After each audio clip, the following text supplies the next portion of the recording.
বন্ধুরা, কাংলুদের চরিত্র বোঝা সত্যি বড় মুশকিল। মানে হ্যাঁ, কেননা যারা একটা সময় তারা তাদের ভাই বলে তারা নিজেদের ঘরে আশ্রয় দিয়েছিল, সেই ভাই হয়ে গেছে এখন তাদের গলার কাটা। কথা সত্য কি বুঝতে পারছেন না? ভিডিও ক্লিপটা শুনুন। রাখাইনে আরাকান আর্মির উত্থানে বাংলাদেশে আশ্রয় নেওয়া রোহিঙ্গা শরণার্থীদের ভেতর ক্ষোভ ও নিজেদের ভবিষ্যৎ নিয়ে হতাশা বাড়তে থাকে। একটি স্বতন্ত্র রোহিঙ্গা স্বদেশ গঠনের লক্ষ্যে শরণার্থী শিবিরে সশস্ত্র সংগ্রামের প্রতি সমর্থন বৃদ্ধি পেতে থাকে। ফলে শরণার্থী শিবিরগুলো রোহিঙ্গা সশস্ত্র গোষ্ঠীর নতুন সদস্য সংগ্রহের উর্বর ক্ষেত্রে পরিণত হয়েছে। কি বন্ধুরা, কিছু বুঝতে পারলেন? হ্যাঁ, বর্তমান সময়ে এই রোহিঙ্গারা সশস্ত্র গোষ্ঠী তৈরি করে এখন বাংলাদেশের খেলাফে লড়বার জন্য প্রস্তুত হচ্ছে। জানি না বাংলাদেশের লুঙ্গি বাহিনী ভারতের দাদাবাবুদের সাথে কবে ফাইট করবে, কিন্তু তার আগে বর্তমান সময়ে তাদের দেশের ঘরের ভিতরে আশ্রয়দাতা ব্রাদার রোহিঙ্গাদের সাথে যুদ্ধ করার জন্য প্রস্তুত হন। আমি বিশ্বাস করি না। ওইদিকে আবার আরাকান আর্মিও বাংলাদেশের ঘরের ভেতরে ঢুকে তো পড়েছে, শুধুমাত্র গান ফাইটের লড়ার অপেক্ষায় রয়েছে। রিল্যাক্স। হ্যাঁ, আর এই ভাইগুলোই একটা সময় যাদেরকে ভাই বলে ঘরে আশ্রয় দিয়েছিল, সেই ভাই এখন কাংলাদের গলার কাটা। Bangladesh is a number 1 super power country. Sir, ও যা বলছে সব মিথ্যা কথা। বন্ধুরা, এই কাংলারা কিন্তু আজ থেকে কয়েকদিন আগে ইসরায়েল পণ্য বয়কটের ডাক দিয়েছিল। অন্যদিকে অনেক আগে থেকে আবার ভারত পণ্য বয়কট। বাংলাদেশের ঘরে ঘরে আদৌ যে তারা ভারত হোক বা ইসরায়েলের হোক কোনো পণ্য বয়কট করে তারা চলতে পারবে না, জানি না, কেননা দিন শেষে ভারতকেও লাগবে, ইসরায়েলকেও লাগবে। আল্লাহ নিচে জমিন, কথা সত্য। আর এই মুহূর্তে তো খবর এটাও আছে, বাংলাদেশের সাধারণ মানুষ চালটা পর্যন্ত কিনতে পাচ্ছে না। যাই হোক, আমি জানতে চাই বাংলাদেশের হুজুরের মুখে আপনারা কোনটা আবিষ্কার করেছেন বা আপনাদের কি আছে? ঠিক বলেছো। আর বর্তমান সময়ে যে সোশ্যাল মিডিয়ায় এসে আপনারা হাঁটছেন, সেই সোশ্যাল মিডিয়াটা বা কাদের? বলেন কি? আর সেই সোশ্যাল মিডিয়া থেকে পাওয়া পয়সা সেটা কি হারাম? চলুন দেখিনি বাংলাদেশের হুজুর কি বলে। ইউটিউব ইহুদিদের আবিষ্কার, গুগল ইহুদিদের আবিষ্কার, ফেসবুক ইহুদিদের, মোবাইল ইহুদিদের, আলট্রাসোনোগ্রাম মেশিন ইহুদিদের, কম্পিউটার ইহুদিদের, টিভি আবিষ্কার করছে ইহুদিরা। সবই যদি ইহুদিদের তৈরি হয় তাহলে আপনাদের আছেটা কি? তাও সত্য। তুমি যে এই যে পড়ো না, এটাও ইহুদি। তাহলে চাচা, আপনার কাছে একটা ছোট্ট প্রশ্ন ছিল, সাদা মনে সহজ সরল। আপনারা যে 5 ওয়াক্ত নামাজ পড়েন পদ খাড়া করে, আল্লাহু আকবার বলে যে মাইকের সামনে, সেই মাইকটা কাদের? জানি না। নিশ্চয়ই সেটা আপনাদেরই হবে, কেননা আল্লাহকে আপনারা ওটার মাধ্যমে ডাকেন, কেননা আল্লাহর তৈরি জিনিস ছাড়া তো আল্লাহকে ডাকা সম্ভব নয়। আপনি কি বলেন? আপনি যেটা জানেন সত্যি কিন্তু বলবেন। যেটা দিয়ে আজান দাও মাইক, ওটাও আবিষ্কার ইহুদি। এইটাও সম্ভব? কোন মুসলমান দেশ এগুলা তৈরি করে নাই। তো চাচা, তাহলে যে কাফেরদের জিনিস নিয়ে আল্লাহকে যে ডাকেন, এতে আল্লাহ নারাজ হয় না? কি বলেন আপনি? অন্যদিকে আবার আপনাদের দেশের ঘরের ভেতরে ইহুদিদের তৈরি কোক বলে সেটাকে যে বয়কট করলেন, অপরদিকে আপনাদের যে দুজন নায়ক এই কোককে নিয়ে যে প্রোডাকশন বা প্রচার করলো বা অ্যাডভার্টাইজমেন্ট করলো, সেটাকে নিয়ে তো আপনারা খুব লাগলেন। তো আদৌ কি এতে কোনো ফল পেলেন? জানি না। দুইজন অভিনেতা বাংলাদেশের, হেরা মহা বিপদে পড়ে গেছে কুকের অ্যাড কইরা। এখন এই ক্ষমতা জিজ্ঞেস করেন তো, যে মৌলবি মোবাইল কিনছে, মোবাইল তো ইহুদিকে বানাই না, মোবাইল ভালাও। একটা কোকাকোলা বেচলে পয়সা লাভ হয়, পয়সা। আর একটা মোবাইল বেচলে ডলার লাভ হয়, ডলার। বুঝা নাই? নিঃসন্দেহে তুই ঠিক কথা বলেছিস। 10 পয়সা লাভ হয় এক কোকাকোলায়, আর শত ডলার লাভ হয় আইফোন বেচলে, শত ডলার লাভ হয় স্যামসাং বেচলে। তাইলে তাহলে চাচা আপনাদের কি আছে? ভিক্ষা দেন গো নগরবাসী, ভিক্ষা দেন গো মোরে। তাহলে চাচা আপনাদের কি আছে? আপনারা কাফেরদের জিনিস নিয়ে ব্যবহার করবেন, আবার কাফেরদেরই বয়কট করবেন। কাফেরদের জিনিস আর কাফের ছাড়া আপনারা তো অচল। তাহলে ইসলামের কি আছে? আমার জানা মতে কাফের যেমন আপনাদের কাছে শত্রু, কাফের জিনিস ব্যবহার করা আপনাদের কাছে। যে অ্যাপ্লিকেশনের মাধ্যমে আপনাদের ইসলাম প্রোডাক্টকে গোটা বিশ্বে ছড়িয়ে দিচ্ছেন, সেটাও কিন্তু কোনো কাফের বৈজ্ঞানিকই তৈরি করেছেন। এত কিছু করেন, আল্লাহ নারাজ হয় না? কিরে যত কিছু মৌলভী সাহেব রেহান কোরআনের অ্যাপ বানাইছে গুগলে দিয়া থইছে। তো গুগল নিজেই তো ইহুদি গো, গুগল নিজেই ইহুদি গো। তো গুগল যে ব্যবহার করতেছে ইহুদি টাকা পায় না? কি আশ্চর্য কথা। ফেসবুক যে ব্যবহার করতেছ, কয়দিনে জুগারবার্গ পৃথিবীর 1 নাম্বার দুনিয়া গেল গা ফেসবুক দিয়া, টুইটার দিয়া, ভাইবার দিয়া। তো এগুলা ইহুদি টাকা পায় না? সঠিক বলেছেন। এর জন্য আলেম সমাজের উচিত হবে, এইটা তাদের প্রতি আমার একান্ত অনুরোধ এবং পরামর্শ, বাংলাদেশের সমস্ত আলেম সমাজ তারা যদি, যারা নাকি বলেন কোকাকোলা হারাম, ইহুদি টাকা পায়, তাদের প্রতি অনুরোধ তারা যেন মোবাইলটা ব্যবহার করা ছাইরা দেয়। কি বলেন? তারা যেন কম্পিউটার ব্যবহার করা ছাইরা দেয়, তারা যেন হজে হাইটা যায়, বিমানে না যায়, কারণ বিমানও ইহুদিরা বানায়। তারা যেন গুগল ব্যবহার না করে, ইউটিউব ব্যবহার না করে, ফেসবুক ব্যবহার না করে। আমার মনে হয় অনেক কারণ আছে। ফেসবুক থেকে টাকা ইনকাম করা জায়েজ, ইউটিউব থেকে টাকা ইনকাম করা জায়েজ, আর কোকাকোলা খায়া ইহুদিদেরকে টাকা দেওয়া হারাম। Oh my god, I forget it. I relax. Coca Cola হারাম, কোকাকোলা খাইলে ইসরায়েল টাকা পায়, কোকাকোলা আমরা খাবো না, বর্জন করলাম কোকাকোলা, কোকাকোলা খাবো না। নিঃসন্দেহে তুই ঠিক কথা বলেছিস। ফেসবুক লাইভে আইসা কোকাকোলার বোতল দোকান থেকে কিনে মুখা খুইলে এমনি ভালায়। হ্যাঁ, অনেক যেই মোবাইলটাতে ভিডিও করতেছে, এই মোবাইলটা আবিষ্কার করছে ইহুদিরা। মোবাইল ইহুদি থেকে কিনো নাই? আচ্ছা, যেই ফেসবুক দিয়ে লাইভ দিতেছ, ওই ফেসবুকটা জুগারবার্গ, সেও ইহুদি, ইহুদিরাই টাকা পাইতেছে। চাচা, আপনি যেভাবে সত্য কথা বললেন, এই সত্য কথা শুনে হয়তো আপনাদের দেশের লুঙ্গি বাহিনীর লুঙ্গি খুলে যেতে পারে, এমনকি আপনাকেও কিন্তু কাফের বানিয়ে দিতে পারে। একটু সাবধানে বলুন, কেননা সত্য কথা লুঙ্গি বাহিনীর হজম করার মতন ক্ষমতা নেই। আরে আমরা যারা আলেম আছি, বাংলাদেশের বড় বড় আলেমরা যারা নাকি কোকাকোলা এত কথা কই বলছে, তারা ইউটিউব থেকে মিনিমাম 2-2.5 লাখ টাকা মান্থলি ইনকাম করে, ফেসবুক থেকে টাকা ইনকাম করে। ফেসবুক থেকে টাকা ইনকাম করা জায়েজ, ইউটিউব থেকে টাকা ইনকাম করা জায়েজ, আর কোকাকোলা খায়া ইহুদিদেরকে টাকা দেওয়া হারাম। আর আমাকে বাঙালিও আমরা ঠিকই তো কিছু হুজুরে, ওখানে কুক খায় না, ওখানে খায় মুজু। কে বানাইছে? আফগানিস্তান। আমরা মুজু খাই আফগানের।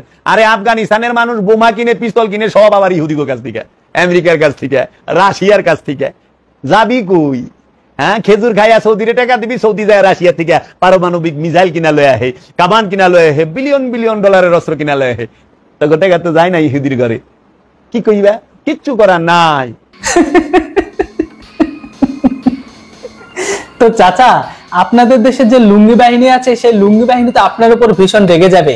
তাহলে আপনার এখানে একটা প্রশ্ন থাকে যে আপনাদের যে হাদিস আছে, মানে যে ইসলাম প্রোডাক্ট গ্রহণকারী যেটা লিখেছে হাদিসে, সেটা কি তাহলে জাস্ট একটা রূপকথার কাহিনীর মতো নিজের বানানো লেখা, না এটাও ভেজাল? আপনি কি বলেন সেটা কিন্তু অবশ্যই সবাইকে বলে জানান। কবে যে এই মুসলমানের, এই উমাইয়া আব্বাসিয়াদের এই সমস্ত বেজাইলা হাদিস থেকে বাইরে পারবো, অপসংস্কৃতি থেকে সায়েন্স টেকনোলজিতে উন্নতি লাভ করতে পারবে, কবে আমরা জ্ঞান বিজ্ঞান এবং প্রযুক্তিতে উন্নত স্তরে যাইতে পারব, আল্লাহ মালুম, দয়াল ভালো জানে।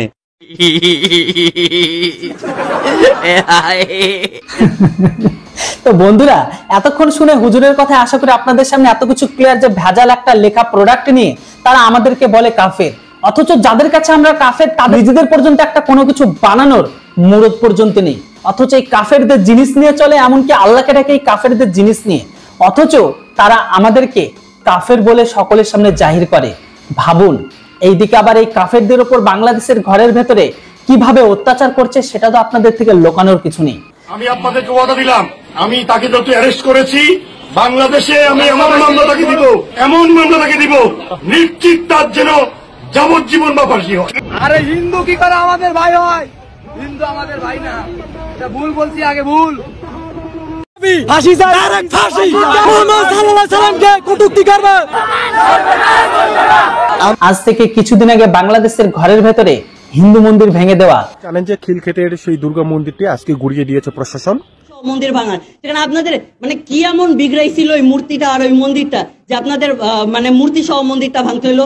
সনাতনী নারীর সাথে যে নির্মম নৃশংসতম ঘটনা ঘটেছে সেটা আপনারা জানেন।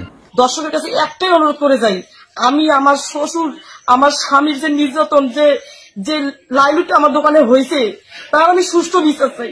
আর এই পুরো বিষয়টাকে নিয়ে সেই দেশের ঘরের ভেতরে সনাতনী ধর্মীর লিডার গোবিন্দ প্রামাণিক সনাতনীদের লিডার, উনি এতদিন পর্যন্ত কিন্তু সম্পূর্ণ হিন্দু হয়ে হিন্দুর বিরোধিতা করত। মনে হচ্ছে এবার জল যখন উনার গলার উপরে উঠে গেছে, উনি এবার বুঝতে পারছেন যে সেই দেশের ইসলাম পড়া গ্রহণকারী কট্টরবাদী সন্ত্রাসী সমর্থনকারী আর সন্ত্রাসগুলো কিভাবে সেই দেশের সনাতনীদের টার্গেট করে সম্পূর্ণ পুরো দেশ থেকে গায়েব করে দেওয়ার প্ল্যান করেছে। দেখুন সেই দিনের ঘটনা নিয়ে এই হিন্দু বিরোধিতাকারী নেতা এখন আবার পাল্টে ইনি কি বলছেন। আশা করি এবার গোবিন্দ প্রামাণিক উনি তার ভুলটা বুঝতে পেরেছেন। মন্দিরের উপরে যে মসজিদ আছে ওইটা সরাবেন। আপনারা এক পরিবারের লোক আজকে উপদেষ্টা নিয়োগ করেছেন, এতগুলো হিন্দু নিয়োগ করেছেন। ইসলামিয়া সরকারি উচ্চ বিদ্যালয়, ওর ভিতরে এখনো পর্যন্ত মন্দির আছে, আপনারা গিয়ে দেখবেন, ওই জায়গা ফেরত দেবেন।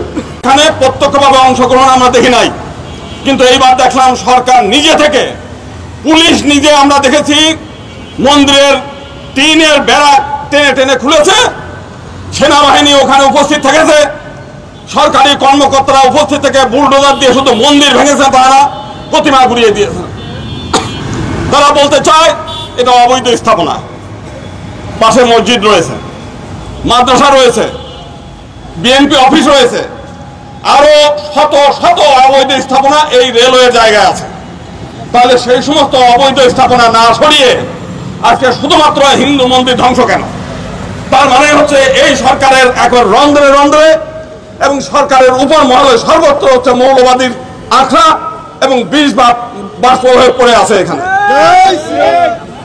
আজকে আপনারা বলছেন যে এই জমি এলো রেলওয়ে জমি কোথায় পেয়েছে? আপনি সিএস রেকর্ড নিয়ে আসেন। এই জমি হচ্ছে ভাওয়ালের রাজা রাজেন্দ্র কুমার রায় চৌধুরীর জমি। এই জমি একজন হিন্দুর জমি এবং রেলওয়ে কোন রকম ক্ষতিপূরণ ছাড়া হিন্দু সম্পত্তি কেড়ে নিয়েছে। এই হিন্দু সম্পত্তিতে হিন্দুরা মন্দির করবে, এটাই স্বাভাবিক, এটা কোনো অবৈধ না। আজকে শুধু তাই না, আজকে আমরা দেখতে পাচ্ছি উত্তরবঙ্গে সেখানে মত সৃষ্টি করে পিতা পুত্র সামান্য 10 টাকা দেয়া না দেয়াকে কেন্দ্র করে তর্কাতর্কি করে আজকে সেখানে 2টা লোককে মারধর করে সে আজকে জেলে আছে। আমরা মনে করেছিলাম যে এই সরকারের সময়ে এই মত সৃষ্টি হবে না। আমরা অতীতেও তত্ত্বাবধায়ক সরকার দেখেছি, কিন্তু এইরকম মানে হিজড়া টাইপের নপুংসক টাইপের সরকার আমরা কখনো দেখিনি। আমরা দেখেছি অনেক সময় সরকারের ভয়ের চোটে দুষ্কৃতিকারী সন্ত্রাসী ভয়ে পালাইছে, আর এখন হচ্ছে দুষ্ট লোকজন সন্ত্রাসী লোকজন যা বলে সরকার সেটি পালন করে। এটা তালেবান সরকারের চাইতে অদম একটা সরকার হয়ে গেছে। এই সরকারের কাছে আমরা জানতে চাই, আপনারা যদি বলেন যে এটা অবৈধ উচ্ছেদ করেছেন, পাশে মদনেশ্বর মহাদেব দেব ঠাকুরের জমি রাজধানী মার্কেট করেছেন মুক্তিযোদ্ধা কল্যাণ ট্রাস্টের অধীনে, আগামী 7 দিন টাইম দিলাম, এই অবৈধ মুক্তিযোদ্ধা কল্যাণ ট্রাস্টের রাজধানী মার্কেট সরাবেন, ওই মন্দিরের জায়গার উপরে এটা সরান, রাজধানী মার্কেট বন্ধ করে দেওয়া হবে। এখান থেকে একটু আগে 91-92 ঋষিকার দাস রোডে কমপক্ষে 6,000 কোটি টাকা সম্পত্তি 6 বিঘা সম্পত্তির উপরে ওইখানে সীতানাথ মন্দিরের জায়গার উপর আপনি ঈদগাহ ময়দান বানাইছেন। অবিলম্বে এই জায়গা উদ্ধার করবেন, যদি আপনাদের হিম্মত থাকে, যদি আপনারা করতে চান, যদি মনে করেন সমতার কথা, এটা করবেন। আপনারা 38 নম্বর টিপু সুলতান রোডে হিন্দু মন্দির, আপনারা সেখানে বিভিন্ন লোকের কাছে লিজ দিয়ে সেই মন্দিরটা মানুষের কাছে ভাড়া দিয়েছেন। সরকার একের পর এক হিন্দু সম্পত্তি দখল করেছে। বিভিন্ন জায়গায় ঢাকা শহরে অন্তত 100-র উপরে মন্দির এই সরকারের দখলে আছে, এবং হিন্দুদের জায়গা 26 লাখ একর সম্পত্তি সরকার হিন্দুদের তা দখল করে আছে। আপনারা আমাদের কাছে এই দেখান, এই আমাদের চিফ অ্যাডভাইজার কি বললো, উনি গিয়ে আমাদের ঢাকেশ্বরী মন্দিরে যায় বলে আমরা এক পরিবারের লোক। আপনারা এক পরিবারের লোক আজকে উপদেষ্টা নিয়োগ করেছেন, এতগুলো হিন্দু নিয়োগ করেছেন, আপনারা এতগুলো সংস্কার কমিটি করেছেন, একজন হিন্দু চোখে পড়ে না। আমরা এখানে আলী রিয়াজ একজন আছে ঐক্য কমিশনের চেয়ারম্যান, আমরা বারবার অনুরোধ করেছি যে সংবিধান আপনারা করতেছেন এই সংবিধান তো আমাদের উপরে প্রযোজ্য, আমরা আমাদের মতামত দিতে চাই, একটু কথা বলতে চাই, তারা আমাদেরকে গুরুত্বই দেয় নাই। তার মানে আমরা কি এই দেশে উড়ে আসছি নাকি? আমরা এই দেশের মানুষ না? আমাদেরকে এই সরকার ন্যূনতম যে সম্মানবোধ সেইটা দেখা নেই, অথচ এই 5 তারিখের পরে আমরা এই সরকারকে সমর্থন করে যত প্রকারের বক্তব্য দেওয়া দরকার আমরা সেইগুলো দিয়েছি, কিন্তু এই সরকারের কাছ থেকে আমরা হিন্দু সম্প্রদায় কিছুই পাই নাই। বরং একের পর এক সরকারের মদদে শুধু না, সরকার নিজেই উদ্যোগ নিয়ে আজকে এই মন্দির ভেঙেছে। আজকে যদি আমরা দেখতাম ওইখানে সকল অবৈধ স্থাপনা গুড়িয়ে দিয়েছে, আমরা এখানে দাঁড়াতাম না। তো বন্ধুরা, গোবিন্দ প্রামাণিকের কথা শুনে আপনাদের কাছে সবকিছু পরিষ্কার যে বর্তমান সময়ে সেই দেশের টেরোরিস্ট সমর্থনকারী আর টেরোরিস্ট তৈরিকারী এই সরকার কিভাবে সেই দেশের ঘরের ভেতরে বেছে বেছে সমস্ত জায়গায় সনাতনীদের টার্গেট করা হচ্ছে। যাই হোক, ভিডিওটি যদি এতদূর পর্যন্ত দেখে থাকেন তাহলে অবশ্যই আপনাদের মূল্যবান মতামত কমেন্ট বক্সে কেউ লিখতে ভুলবেন না। আবারও দেখা হচ্ছে, কথা হচ্ছে খুব তাড়াতাড়ি কাঙ্গুদের একটি নতুন রোস্ট ভিডিওতে। ততক্ষণ সবাই আপনারা ভালো থাকবেন, সুস্থ থাকবেন। Thanks for watching. জয় হিন্দ, বন্দে মাতরম।